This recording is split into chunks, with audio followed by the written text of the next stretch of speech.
Bonjour, c'est Pauline, coach LinkedIn chez Madame Branding. Bienvenue sur le podcast Bien dans mon business, votre dose hebdomadaire de joie, d'énergie et de bonne humeur. Où chaque semaine, je vous livre les clés pour booster votre énergie et votre entreprise. J'espère que vous êtes bien installés, c'est parti.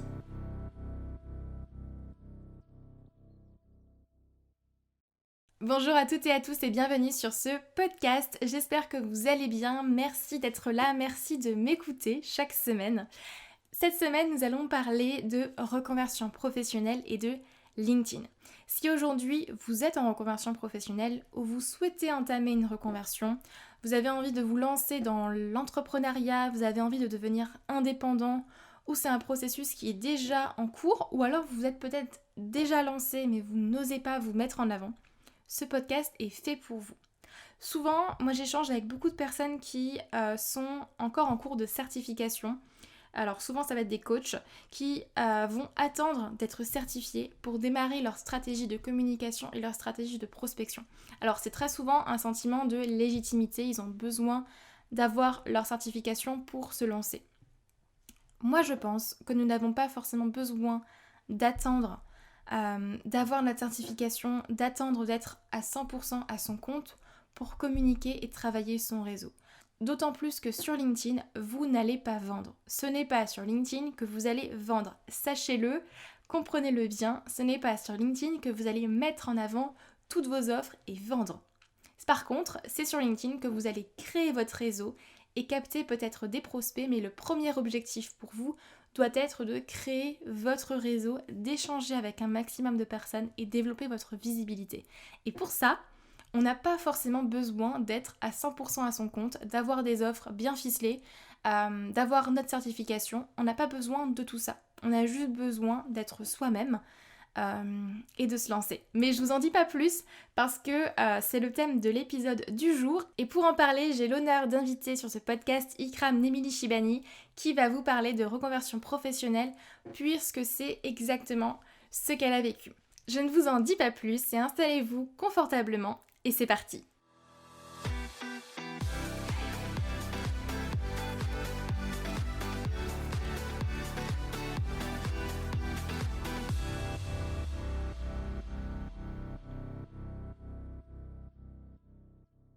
Bonjour Ikram. Hello Pauline. Merci en tout cas d'avoir accepté mon invitation sur ce podcast. Je suis ravie de pouvoir t'avoir avec moi aujourd'hui. Merci à toi.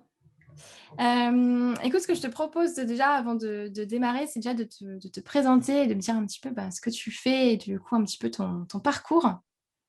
D'accord. Et bah écoute Pauline, je m'appelle Ikram. Je pense que ça, c'est pas un secret.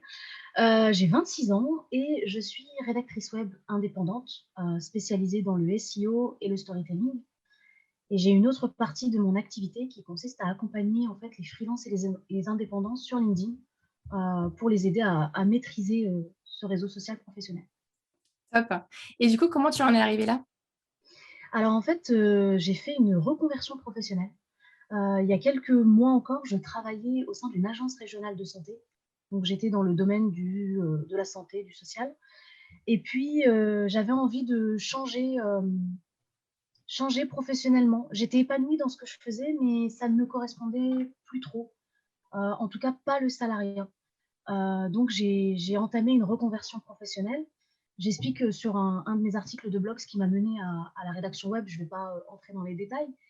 Mais donc j'ai entamé cette reconversion professionnelle et c'est ce qui m'a menée aujourd'hui, au métier que j'exerce, donc en tant qu'indépendante. Ok, top.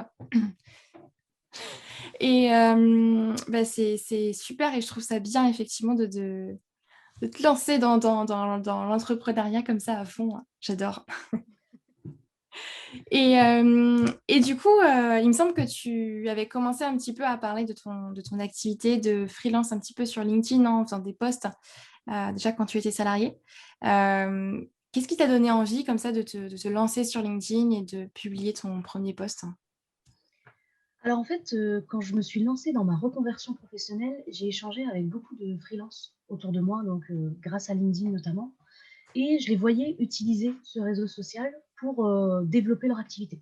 Donc pour attirer des prospects, pour, étendre leur réseau et cetera et donc en même temps que j'étais salariée, je me suis dit: pourquoi pas profiter de ce laps de temps que j'ai de reconversion Mmh. professionnelle pour aussi développer mon réseau et voir ce que ça peut donner. Donc vraiment, à la base, c'est parti de ça. Et donc, j'ai réfléchi un peu à ce que je voulais proposer comme contenu, à ce que je voulais, on va dire, tirer de ce réseau. Donc moi, dans un premier temps, c'était vraiment de l'étendre, d'échanger de plus en plus avec des professionnels du secteur de la rédaction web, et cetera. Et donc, c'est comme ça que je me suis lancée dans mon premier post. Et d'ailleurs, les tout premiers posts, je crois que je parlais du métier de rédactrice web. Pourquoi je voulais me lancer là-dedans. Donc voilà comment ça a commencé. Ouais, c'est top et c'est vrai que j'aime bien ce que tu rappelles qu'effectivement construire son réseau, c'est aussi une notion d'échange à la base, et ça, c'est je pense que c'est super important sur LinkedIn Absolument, oui, tout à fait. et du coup, j'imagine que tu es passée un petit peu par toutes les peurs qu'on peut avoir et que moi aussi par lesquelles, je suis passée quand tu te lances vraiment sur LinkedIn et que tu mets ton activité, en avant, parce que c'est quand même un pas à faire, je pense. Quelles sont les peurs que tu avais du coup avant de te lancer? Et ben, avant de me lancer, en toute honnêteté, j'avais la peur, du regard des autres. En Mmh. fait, j'étais dans une situation un peu compliquée puisque j'étais encore, salariée. Donc je savais que mes collègues pouvaient passer sur mon profil LinkedIn. En même temps, j'étais lancée dans un processus de reconversion professionnelle. Il y avait pas de secret, hein, d'un point de vue employeur et cetera, ils le savaient, hein, c'était clairement dit. Mais j'étais dans un entre-deux. En même temps, je voulais un peu, me libérer sur LinkedIn, m'exprimer et cetera et puis de l'autre, j'osais pas trop le faire puisque j'étais encore rattachée à une structure. Donc c'était un peu compliqué, c'était l'une de mes peurs d'ailleurs. Donc le regard des autres, à la fois, des personnes présentes sur LinkedIn, de mes collègues, des autres freelances. Vraiment, j'avais cette peur du regard des autres et ce dont j'avais peur aussi, c'était de ne pas savoir quoi dire à un moment. Je Mmh. voyais, tout le monde sur LinkedIn aborder plein de sujets de façon hyper intéressante, sous différents formats, visuels ou non et moi j'étais là, je me disais: «Mais est-ce que ça va intéresser quelqu'un ce que je dis?» Donc c'était vraiment les 2 peurs que j'avais en me lançant. Ouais, ouais, je suis passée par là. C'est vrai que, c'est c'est compliqué de faire ce switch-là, au début et de vraiment y aller à fond, et d'oser te mettre en avant parce qu'au final, tu mets ta personne aussi, en avant et ouais, Exactement, oui. tout à fait et c'est vrai que c'est quelque chose que je rencontre aussi beaucoup, avec les personnes avec lesquelles j'échange parce que souvent, pas mal de personnes avec lesquelles j'échange vont être encore effectivement salariées à côté, ou alors en cours de certification. Et du coup, il y a cette transition-là, tu sais, qui se fait et forcément, ben, ils vont pas forcément oser se mettre complètement en avant parce que, peur du regard des autres ou ne pas se sentir légitime et cetera.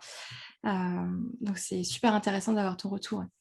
Ouais, c'est difficile et en même temps, je pense que cet entre-deux, c'est un peu une étape obligatoire quand on est en reconversion Ouais, professionnelle. tout à fait. On peut pas y échapper ou alors, on prend le risque de «perdre du temps» entre guillemets. Parce que quand on est en reconversion professionnelle, et peut-être qu'on va l'aborder un peu plus tard, ce moment-là où on est sur le point de se lancer, mais on n'est pas encore totalement lancé, pour moi, il est hyper important et Ouais, c'est là où on peut déjà commencer à construire, certaines bases, notamment sur LinkedIn. ouais, c'est ça. Mais c'est justement ce que j'allais te poser comme question, si avec du recul, est-ce que tu penses justement que tu as bien fait de te lancer sur LinkedIn avant de faire effectivement ta reconversion professionnelle ou avant de te lancer complètement, à 100 à ton compte? Franchement, oui. Je pense que c'est l'une des meilleures décisions d'ailleurs. Alors, elle vient pas totalement de moi, hein, faut pas croire, hein. Je me suis pas réveillée un matin en me disant: «Allez, tu es dans une reconversion professionnelle, tu te lances sur LinkedIn», pas du tout. Comme j'ai dit, il y a beaucoup de freelance autour de moi, que Mmh, je prenais quand même comme, exemple et il y en a des très bons. Je peux citer, notamment Mélanie Bigot ouais. et en fait, quand j'ai vu, ces personnes-là, alors elles ont, beaucoup de connaissances et de compétences, enfin je veux dire, il y a un gros travail derrière, faut pas croire. Mais quand je les ai vus, utiliser ce réseau social de cette façon-là et pouvoir en tirer autant de bénéfices et ben je me suis dit qu'à ce moment-là, je suis dans ma reconversion professionnelle, c'est peut-être le bon moment pour me lancer aussi sur LinkedIn. Donc franchement, je pense que c'est vraiment l'une des meilleures décisions et c'est peut-être aussi le conseil que je donnerais à ceux qui sont dans une reconversion professionnelle, actuellement. Ouais, tout à fait. Tout à fait et puis c'est vrai que je trouve que, au final, te lancer comme ça sur LinkedIn, créer ton image de marque, ta stratégie de com aussi, ben, ça te permet aussi de commencer à créer ton réseau et même si tu as rien à vendre, commencer à fédérer aussi, avoir une communauté qui te suit. Et ce qui est plus facile, j'imagine, ben, le jour où tu veux vendre effectivement une offre après. Absolument et en fait, on est aussi confronté à un challenge personnel Ouais. puisqu'on n'est pas, pendant ma reconversion professionnelle, j'étais pas avec cet objectif de me dire: «Il faut que je trouve des prospects, il faut que Oui. mon activité il faut que je puisse vivre de mon activité», pas du tout. J'étais là à me dire: «Il «Faut que je développe mon réseau, faut que je l'étende, que je connaisse plus de personnes, on va dire autour de moi qui font la même chose, des freelances». Donc j'avais moins cette pression-là et en même temps, c'était quand même un challenge. Ouais. Ouais, j'aime bien l'idée de challenge, c'est top. Mmh. Et du coup, quand tu crées des posts, comment est-ce que tu trouves tes idées de contenu? Parce que tes posts, Alors moi, je les trouve très bien faits, effectivement, ils sont top toujours. Mais je sais que souvent, ça peut être difficile, tu vois, de trouver des idées, et de pas être à court d'idées de comment est-ce que, du coup, tu crées tes posts, hein? déjà merci beaucoup parce que venant de toi, c'est super sympa, merci. Pour mes idées de poste, honnêtement, j'ai pas de secret ou de recette miracle. En fait, à chaque fois que j'ai une idée, je la note. Peu importe où je suis, si je suis sur mon téléphone, si je suis sur mon ordinateur, si je suis dehors, peu importe. Dès que j'ai une idée, dans la mesure, du possible, je note cette idée-là et je la laisse de côté. Et en fait, je vais me retrouver un peu avec une liste d'idées à exploiter et donc au moment où je vais créer mon contenu pour le mois qui arrive, par exemple, bah, je vais piocher, mes idées dans cette, petite liste. Mmh. C'est vraiment de cette façon-là. Je veux dire, il y a pas de moment où l'inspiration comme ça arrive. Non, faut noter ses idées et puis, au moment venu, on les utilise. Ouais, je fais un petit peu pareil, effectivement, j'ai un petit carnet, dans lequel je note, toutes mes idées qui me viennent. Alors en général, c'est le soir toujours vers 22h-23h que mon cerveau commence à fumer. Le moment, tu sais, où tu as envie de t'endormir, C'est ça et mais là, tu as non. plein d'idées. Sous la douche aussi, Oui, tout à fait. Ouais, comme c'est quoi ça, c'est ça. Et du coup, tu crées ton contenu, au mois, c'est ça? oui, c'est ça. En fait, j'essaie de créer, bah, mon contenu. Par exemple, là, j'essaie de créer le contenu du mois d'avril. J'essaie d'avoir, Mmh. toujours ce mois de décalage un peu, beh, pour, pouvoir créer mon contenu sereinement et puis, avoir une certaine flexibilité. Parce que les posts que l'on prépare à l'avance, il se peut qu'au dernier moment, il y ait une info, un peu Mmh. «exclusive» entre guillemets et donc je peux facilement switcher certains posts. Donc, c'est de cette façon, en fait, que je procède. Ouais, c'est vrai, c'est vrai. J'essayais de faire ça, pendant un temps. Aujourd'hui, je t'avoue que j'ai pas mal de travail, donc c'est vrai que je le fais, à la semaine maintenant pour la semaine suivante, du coup. Mais c'est vrai que j'aime bien aussi préparer mon contenu, en avance et je suis plus sereine comme ça, en fait. Au moins, je sais que ça, c'est prêt et que je peux de toute façon le modifier effectivement comme tu dis et puis rajouter, quand même des posts de temps à autre, Exactement. comme ça. Et alors pour toi, comment est-ce que tu juges qu'un post, il va fonctionner ou pas? Alors fonctionner, qu'est-ce que tu entends par fonctionner? Ah justement, c'est ma question. Parce que pour moi, un post qui fonctionne, il y a plein de choses. Mmh, Je pense qu'il y en a beaucoup qui, imaginent qu'un post qui fonctionne, c'est un post qui va avoir beaucoup de réactions, beaucoup de commentaires, qui va beaucoup faire parler de lui. Mais en fait, tout dépend des objectifs qu'on a derrière. Je prends l'exemple du freelance. Tous les freelances sur LinkedIn, enfin, j'ose espérer, sont là quand même pour trouver des prospects. Donc faire des posts qui fonctionnent, pour moi, c'est faire des posts qui vont résonner auprès de cette «audience de prospects» entre guillemets. Donc le prospect va le lire et se dire: «Ah ça, c'est intéressant. Ah, cette question, je me la suis déjà posée».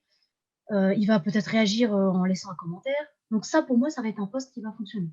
Pour autant, il se peut que ce post n'ait pas beaucoup de réactions, beaucoup de vues, tu vois? Pour moi, il faut distinguer ces 2 choses-là. Un post qui fonctionne, c'est pas forcément un post, qui fait le buzz, quoi. mmh. Voilà, par rapport déjà au post qui fonctionne et après tu m'avais demandé autre chose, mais je crois que j'ai oublié. Non, c'était ça vraiment pour toi, comment tu juges qu'un post fonctionne? Parce que souvent, effectivement, on me demande, mais comment faire 100 000 vues sur un post, tu vois? Mmh. Alors j'essaye de leur faire comprendre que pour moi, le nombre de vues, il vaut pas grand-chose. Il est important peut-être effectivement parce que ça montre une certaine visibilité, Mais en soi, pour moi, le seul vrai indicateur, c'est ton chiffre d'affaires derrière, en fait. C'est combien ça va te ramener, en fait, derrière. Et souvent, moi, je le remarque, les posts qui, on va dire, ramènent le plus de prospects sont pas forcément ceux qui ont effectivement le plus d'engagement ou le plus de vues. Exactement, ouais. Et c'est pour ça qu'il faut faire attention à pas tomber dans ce, «piège» entre guillemets, de se dire: «Bah, maintenant je vais créer des posts juste pour, avoir beaucoup de vues, beaucoup de réactions» et finalement on peut perdre ses objectifs de vues, quoi. Ses Ouais, vrais objectifs en tout cas. c'est ça, c'est ça. Et c'est important ce que tu dis parce que effectivement, quand tu crées du contenu, il faut mettre un objectif derrière.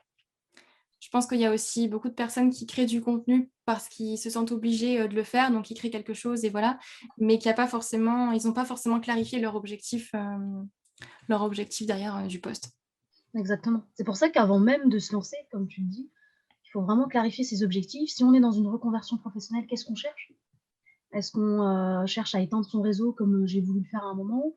Est-ce qu'on cherche déjà à attirer des prospects parce qu'on va se lancer, c'est imminent là, on se lance dans 3 mois donc on se dit: «Bah, il faut que je commence à attirer des prospects». Il faut vraiment clarifier ses objectifs comme tu le dis et à partir du moment où nos objectifs sont clairement définis, je pense que ça va beaucoup plus vite et c'est beaucoup plus simple. Ouais, ouais, c'est clair. Et du coup, ça a mis combien de temps pour toi, à partir du moment où tu t'es lancée, on va dire, et où tu as fait ce pas-là de ton premier poste, ça a mis combien de temps un petit peu pour toi à décoller, on va dire, sur LinkedIn? Plusieurs mois, je dirais, facilement 6 mois honnêtement. Contrairement à ce qu'on peut lire parfois où, on espère décoller en un mois, non. En tout cas, moi, j'y crois pas trop. Mmh. Mais, oui, ça a pris plusieurs mois, je dirais bien 6 mois. Mais le jour où ça a bien pris, j'ai vu que ça avait marqué comme un tournant, vraiment. Hem, j'ai vu que les commentaires étaient hyper, riches. C'était des vrais échanges, en fait. On n'était pas sur du commentaire, «Ah super, oh intéressant». C'est vraiment des vrais échanges. Il y a aussi des personnes qui, après avoir lu certains de mes posts, venaient échanger avec moi en message privé. Mmh. J'ai vu les prospects se faire de plus en plus nombreux. Alors, ils arrivent pas forcément en disant, «Ikram, j'ai besoin de toi, on commence quand?» mais c'est plutôt: «J'ai vu votre post, je recherche quelqu'un prochainement parce que j'ai tel projet, est-ce qu'on peut échanger?» Mmh. donc vraiment, c'est au bout, ouais, de 6 mois que j'ai vu ces premiers beaux résultats, en vrai. Mmh. Ouais, c'est ça et merci en tout cas de partager ça parce que souvent effectivement, certaines personnes pensent que ça peut effectivement décoller souvent, bah, en 2-3 semaines ou un mois. Moi, je pense que la création de contenu, ça met effectivement, ça met du temps. Exactement, oui, oui, ça met du temps, mais une fois que la machine est «lancée» entre guillemets, Mmh. on voit très vite, on en récolte très vite les fruits, en fait et c'est ça qui est intéressant et donc il faut pas, se décourager dès les premières semaines en se disant: «Bah, j'ai déjà créé plein de contenu, il se passe rien, je pense que c'est pas fait pour moi, je laisse tomber». Mmh. Ouais, c'est ça. Ne pas se décourager, ouais. Ouais. Tout à fait, ouais. Et du coup, quelles sont pour toi les pires erreurs, on va dire, à ne pas faire quand on crée du contenu ou dans tes posts? Et ben, la première erreur, je pense qu'elle rejoint ce que je disais, un peu plus tôt, c'est de ne pas, se fier qu'à ce qui est visible, c'est-à-dire à se dire, «Je vais faire un post qui va faire beaucoup de vues, beaucoup de réactions». Ça, c'est une des erreurs. C'est-à-dire créer du contenu pour les mauvaises raisons, finalement. Après, l'une des erreurs que je pourrais citer, ce serait de ne parler que de soi. Mmh. Alors, je sais pas ce que tu en penses d'ailleurs, mais ça serait intéressant d'avoir ton avis aussi, mais, je pense qu'on est sur LinkedIn, on crée du contenu, effectivement, on met en avant ses compétences, on est là, pour attirer des prospects et cetera. Mais justement, si on veut attirer ces prospects-là, il faut leur parler. Donc créer du contenu où c'est du moi je, moi je, moi je, quand c'est à forte dose, ça peut, ennuyer son audience et donc on risque d'avoir du mal à atteindre ses objectifs. Donc ça, c'est vraiment la deuxième erreur et puis la troisième, c'est tomber dans le fake un peu et se mettre à inventer plein d'histoires, juste pour se rendre intéressant, quoi. Mmh. Heu, tu vois, moi, je fais du storytelling, j'en ai fait mon métier, mais je pense que c'est, bien de l'utiliser, à petite dose et le storytelling, ça doit quand même rester authentique. Alors on peut se permettre, un peu de magie, mais si on tombe dans le: «Est-ce que tu as vu ce que j'ai fait? Est-ce que tu as vu ce que j'ai» ce que j'ai comme parcours. Si on tombe dans vraiment le côté où on veut impressionner, je pense que c'est une grosse erreur. Donc voilà Ouais. pour les 3 erreurs, Ouais, je suis tout à fait d'accord et merci de les partager parce que c'est vrai que c'est des erreurs dont on parle, pas forcément, toujours. Donc je trouve ça hyper intéressant et ça me rappelle, la première fois où j'avais entendu parler du storytelling et où je me suis dit: «Ben, tiens, je vais essayer effectivement de le mettre dans mes posts ou de le mettre dans tout mon contenu» et en fait, ma 1re réaction, c'était, «Mais, j'ai pas d'histoire à raconter. Qu'est-ce que je vais raconter?» ouais, bah, oui. Je pense qu'on a tous, une histoire à raconter et le storytelling, c'est vraiment une bonne méthode, enfin, qui a fait ses preuves. On va pas, rentrer dans les détails, mais et je trouve ça bien de l'utiliser dans ses posts LinkedIn. Après, il faut rester dans de l'authentique. C'est peut-être bateau quand on dit qu'il faut être authentique, mais pourtant c'est ce qui marche. Si on se met à inventer plein de trucs, à essayer tout le temps d'impressionner les autres, on risque de lasser notre audience plus qu'autre chose, quoi. Ouais, tout à fait, ouais. Rester soi-même dans ses posts, c'est vrai que c'est important, ouais. Tout à fait. C'est ça. Et ta 2e erreur, tu m'avais dit, c'était parce que tu voulais mon avis dessus? Attends, Non, j'ai perdu le fil. j'ai trop parlé moi aussi, donc j'ai perdu ma deuxième erreur. Ah oui, tu m'as dit avant du coup, que la 2e erreur, c'était, du coup, de toujours parler de soi et de Oui, pas c'est parler ça. directement, à sa cible et je suis tout à fait d'accord avec ça, effectivement. Moi, en général, quand je vais travailler la stratégie de contenu, avec mes clients, on part surtout de la cible, et de leurs clients, préférés pour travailler effectivement le contenu. Parce que je trouve que quand on crée du contenu, c'est pas pour soi. Sinon, on va écrire dans un journal intime, tu vois? C'est ça, ou alors on utilise peut-être un autre réseau, quoi. Oui, Tu vois? Je trouve que, bon alors je suis pas une experte d'Instagram, mais je pense que c'est Instagram, c'est plus fait pour, un peu raconter ce qu'on fait, se mettre en avant peut-être et cetera.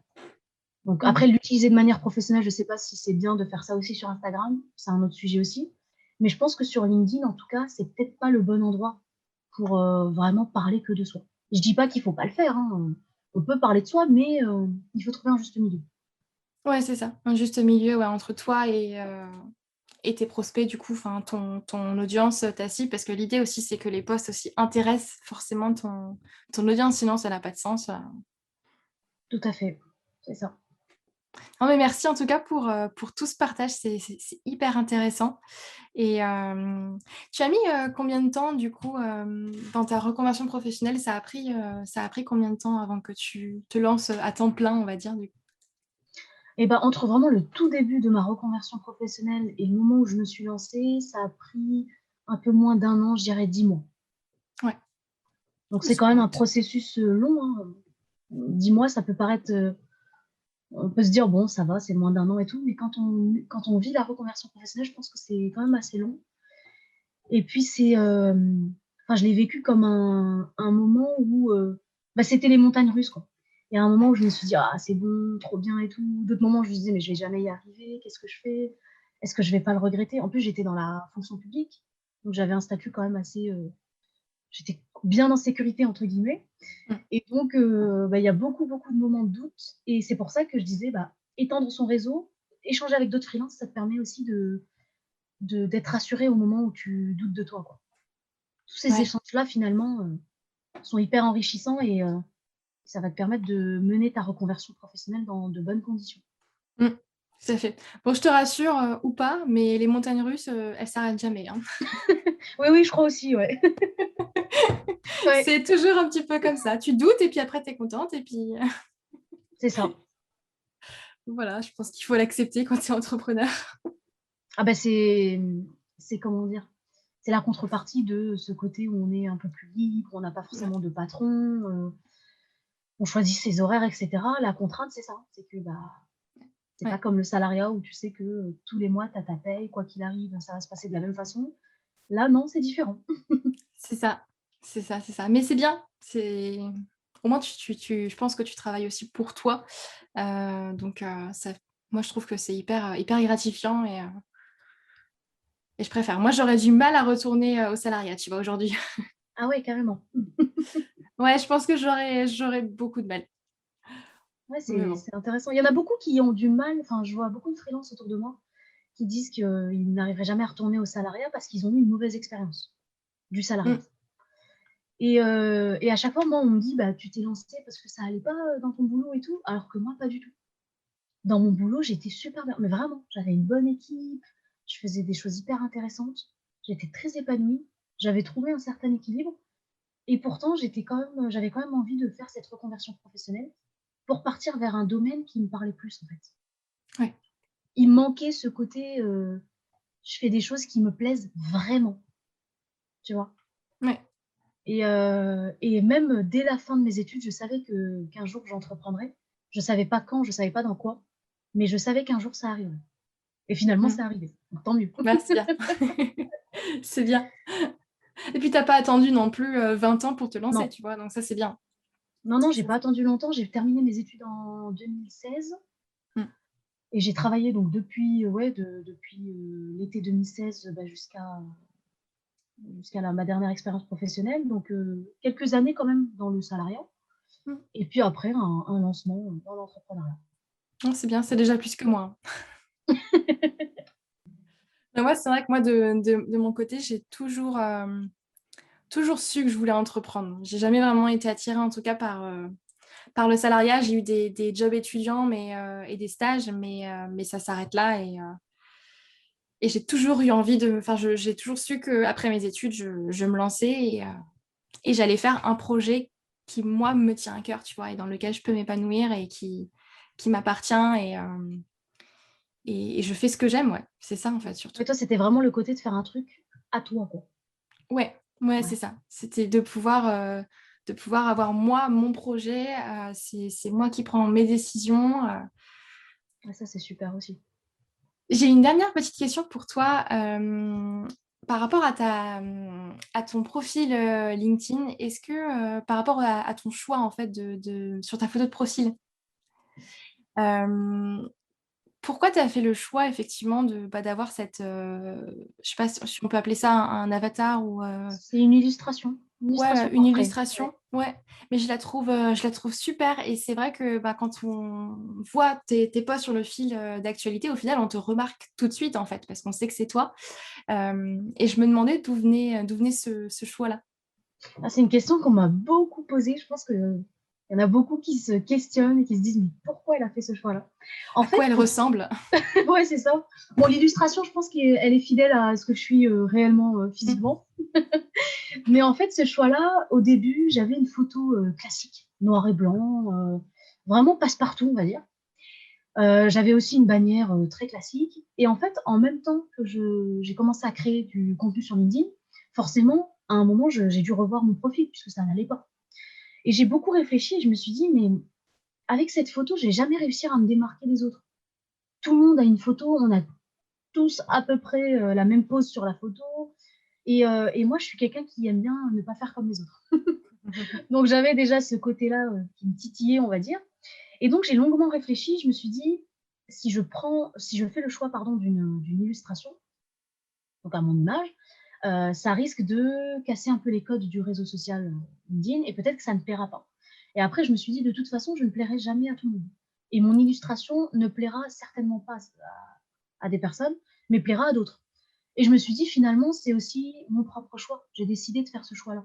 Donc si, les personnes, l'apprécient, enfin ça va pas poser de problème en gros». Et donc j'ai fait le choix d'opter pour une illustration. Je suis passée par une professionnelle, Valentine Gaulin, j'en profite. Oh. Je ne gagne rien en disant son nom, mais elle est très talentueuse, donc j'en profite pour, parler d'elle. Et donc elle m'a créé cette illustration, portrait et donc j'ai revu aussi mon identité visuelle avec elle. J'ai choisi des couleurs qui me correspondaient, plus. J'ai un peu un bleu assez calme, doux, on va dire et ce jaune assez, punchy, dynamique. Et donc j'ai revu toute mon identité visuelle et j'en suis arrivée à ce résultat aujourd'hui et franchement, j'ai vu un avant-après entre quand j'avais ma photo et quand j'ai mis mon illustration. L'illustration, elle interrogeait tellement que peut-être les personnes se sont dit: «Bah, je vais lui poser la question, je vais aller, discuter avec elle, je vais en savoir plus». Et il y a d'autres personnes aussi, des prospects notamment, qui eux, par contre, s'en fichent complètement. Ils me contactent parce qu'ils ont aimé mes posts ou parce qu'ils veulent faire appel à moi Mais à aucun moment ils m'ont dit: «Mais pourquoi il y a pas de photos? On vous voit pas». Donc voilà l'histoire, de cette illustration. C'est super intéressant, merci. Ça, c'est top et c'est bien effectivement de se dire qu'on peut casser les codes tout en et que ça ne gêne pas effectivement, Mais oui, faut faire ses choix même sur LinkedIn, faut les faire pour soi. À c'est partir du ça. moment où on fait un choix qui est assumé, qui est réfléchi et qu'on le veut vraiment, il y a pas de raison que ça ne suive pas derrière. Au contraire, c'est en laissant quelque chose. Moi, je sais que la photo, elle me plaisait pas parce que je la trouvais trop classique, ça me correspondait pas. C'était Ouais. classique, une photo en noir et blanc, elle était pas, je sais pas, il y a quelque chose qui me dérangeait. Donc j'ai pris ce «risque-là» entre guillemets d'opter pour l'illustration portrait, mais dans tous les cas, j'allais pas regretter mon choix parce qu'il venait de moi. Personne ne m'a dit de faire comme ci, comme ça. Donc Ouais, c'est c'est ça. hyper important, ouais, de faire ses choix, ses propres choix. Ouais, c'est ça et à partir du moment où tu restes toi-même aussi, que ce soit dans tes posts ou sur ton profil, c'est là où tu attires effectivement, voilà, des personnes qui sont en accord avec toi, qui ont peut-être les mêmes valeurs aussi, et pour qui, du coup, ça va pas forcément les déranger et ça, c'est bien. Parce que tu attires Exactement, des bonnes personnes, des bons clients, du coup, derrière. exactement, et maintenant je me rends compte que sur LinkedIn, les personnes osent de plus en plus. Alors, des illustrations ou des avatars, des photos un peu décalées aussi. On n'est plus sur le LinkedIn d'il y a quelques années où, tout le monde était en costard-cravate, ou, Ouais. pour les femmes, une chemise blanche très classique. On est vraiment sur de nouvelles, photos plus modernes et peut-être en phase avec, «notre époque» entre guillemets. Ouais. Moi, j'aime bien effectivement, ce côté-là. Alors, je sais qu'il y en a beaucoup qui comparent maintenant LinkedIn un peu, à Facebook, Mmh. mais c'est vrai que, j'aime bien le fait que LinkedIn soit moins, «professionnel» entre guillemets dans les codes professionnels stricts, enfin au sens strict, du terme et ça montre que, ben, on peut être professionnel tout en restant soi, en fait, tout simplement, tout en restant humain, j'ai envie de dire. Ça, c'est bien. Ça rajoute un peu de vie, en tout cas sur le réseau, je trouve. Oui, je suis tout à fait d'accord avec toi. Après, effectivement, comme tu dis, certains pensent qu'on va sur un nouveau Facebook. Moi, je suis aussi de ton avis. Je pense que toutes ces nouvelles choses, bah, de d'oser, enfin, les gens osent plus être eux-mêmes déjà. Donc comme je te l'ai dit, que ce soit sur la photo, que ce soit sur les posts aussi, on n'est plus sur le post très, carré, très pro, très, on utilise aussi de l'humour, des phrases qui parfois peuvent choquer. Hem, le fait d'oser, ouais, montrer sa personnalité sur ses posts, sur son profil, je pense que ça contribue à améliorer le réseau social et je pense pas que ça puisse le dégrader, Mmh. ou lui faire perdre de la valeur. Mmh. Ouais, je suis d'accord, ouais, ouais. Moi, je dis souvent professionnel ne veut pas dire froid, pour autant. Ah oui, bah, je suis tout à fait d'accord avec toi. C'est ça. Exactement. Bah, écoute, merci beaucoup. Je pense que enfin moi, en tout cas, j'ai plus, forcément de questions particulières à te poser. C'est hyper intéressant, en tout cas, d'avoir, ton retour, ton vécu et ta vision, en tout cas, ta perception, des choses et j'ai adoré pouvoir échanger avec toi, donc merci. Merci beaucoup, Pauline, merci à toi pour, l'invitation encore une fois. Super. Où est-ce qu'on peut te retrouver, du coup? Alors sur LinkedIn, bien évidemment, donc Ikram Nemili Shibani. On peut me retrouver aussi sur mon site internet, donc éclosiondigitale.fr. Donc je détaille mes services. J'ai une section blog aussi où je partage, un article une fois par mois. Voilà où on peut me retrouver principalement, et sur LinkedIn, je publie 2 fois par semaine, donc tous les mardis et jeudis à 11h30, et donc je parle de LinkedIn, d'entrepreneuriat, de rédaction web, un peu de moi aussi, mais à juste dose. C'est ça. Bah, Voilà, super. Bah, écoute, merci beaucoup. merci à Merci toi. beaucoup. Au revoir. Au revoir. Et voilà les amis, ce podcast est terminé. J'espère que vous aurez retenu beaucoup de choses de ce podcast, mais pour moi, s'il y a une seule chose à retenir, c'est que lancez-vous sur LinkedIn en fait. Lancez-vous, entourez-vous des bonnes personnes et allez-y. Parlez de choses qui vous animent, parlez de choses qui vous plaisent, parlez de vous.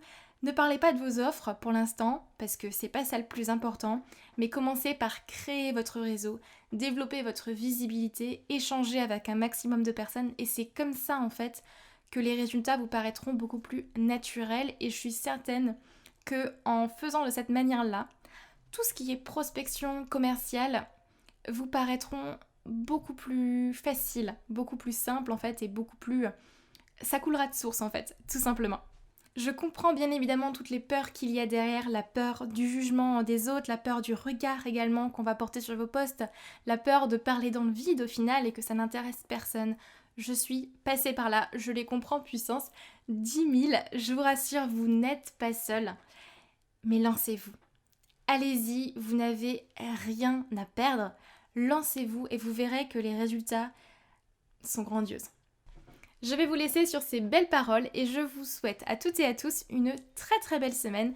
On se retrouve lundi prochain pour un nouvel épisode de Bien dans mon business. Passez une belle semaine, à très vite, bye bye.